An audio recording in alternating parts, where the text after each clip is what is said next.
Okay, let's start off by getting our source files that we're going to use in our project first. So open up File Explorer by clicking the folder. If you go to this PC, you'll see StuShare. Inside of StuShare, there's PAAVC, so Principle of Arts and Audio Video Communication. If you click on View, you can show the file name extension so you can see the .zip. Double click the icon, and we're going to copy the Create Project Import Media folder.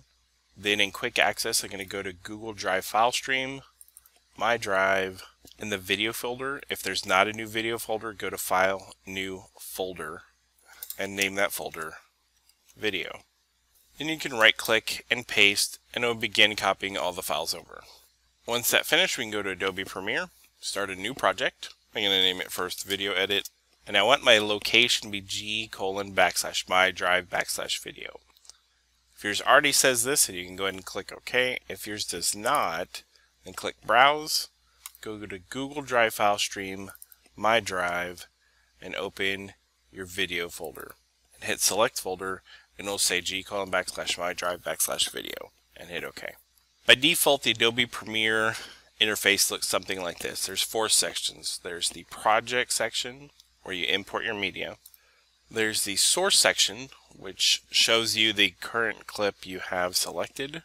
There's the Timeline, where you do editing, and then there's the Program, where you see the final output of what the video will look like. So in my project window, I'm going to import media, so you can double click here, or you can do right click and import. Both of them will do the same thing.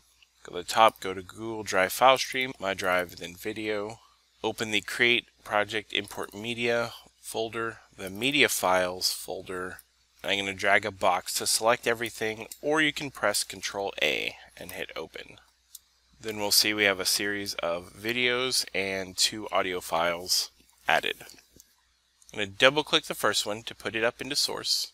And here's where we select which part of this clip that we want to use. So we can take the playhead and scrub across to see the entire clip, which is about 3 seconds long.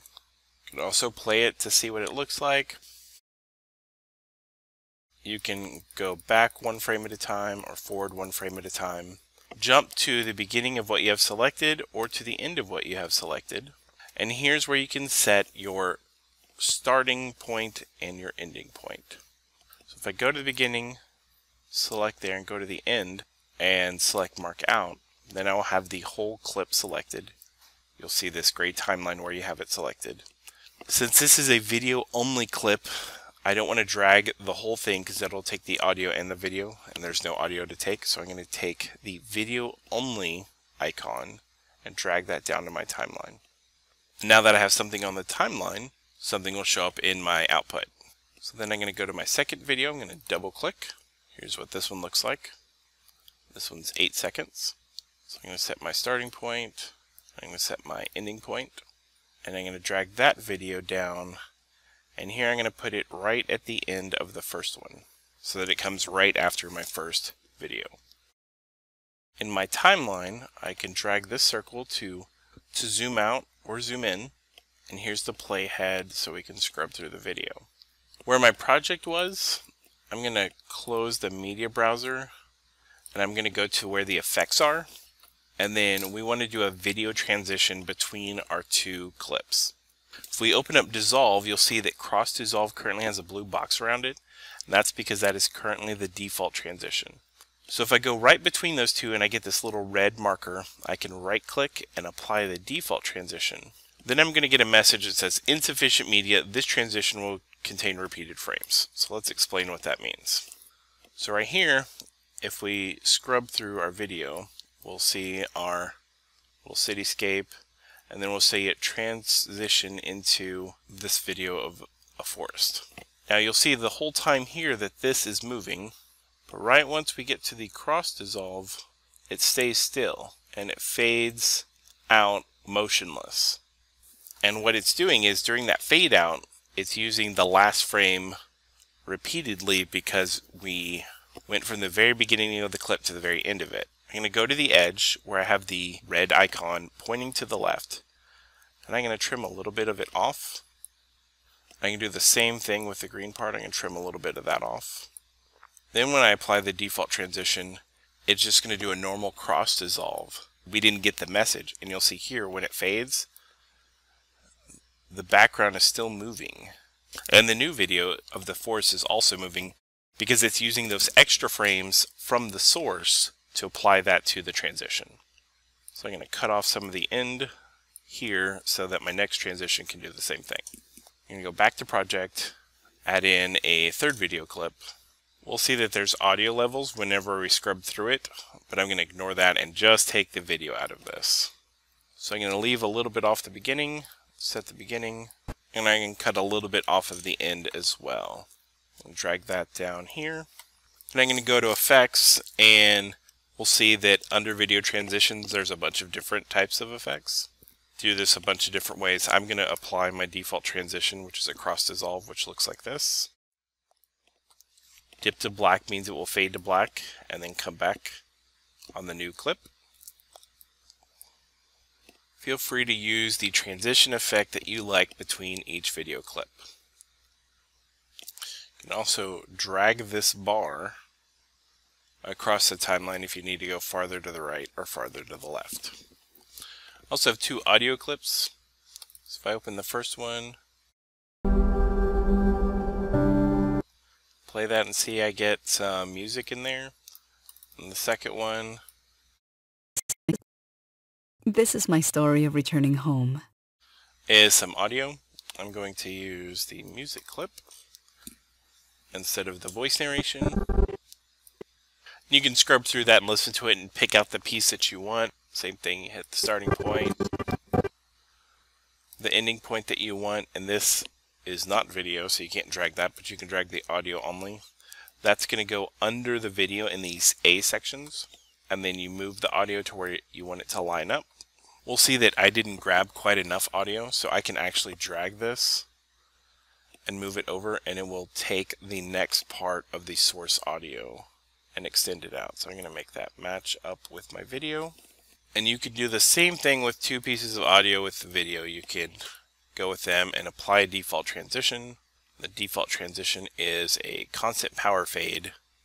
You can also apply that to the end by itself. So I can also do that with my video. So I'm going to do default transition, which is cross dissolve on the beginning of my video and the end of my video. And we'll see here what that will do is it will fade the audio and the video out. Same thing at the beginning, since I had to start with a cross dissolve, the audio and the video will fade in.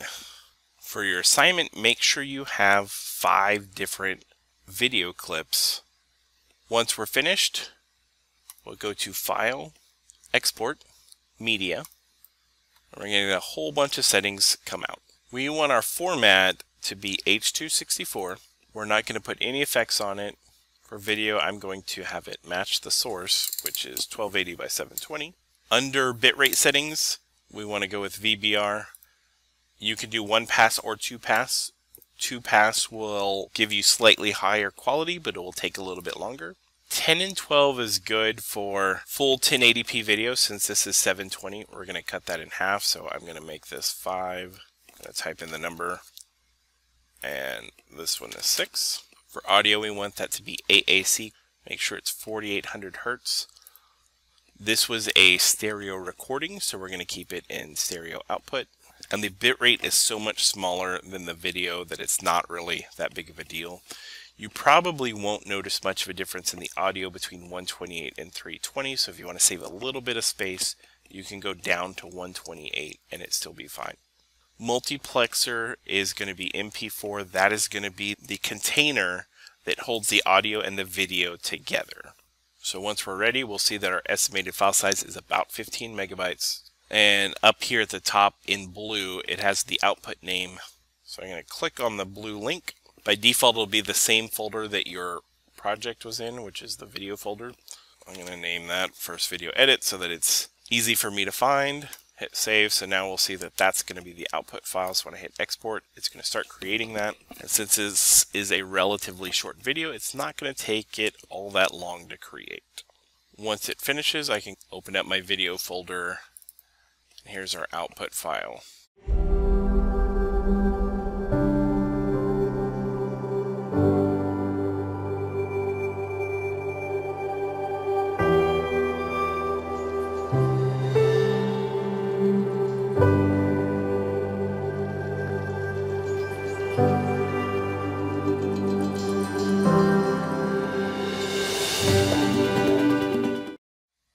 And if you're happy with that, that would be the file you turned into Google Classroom.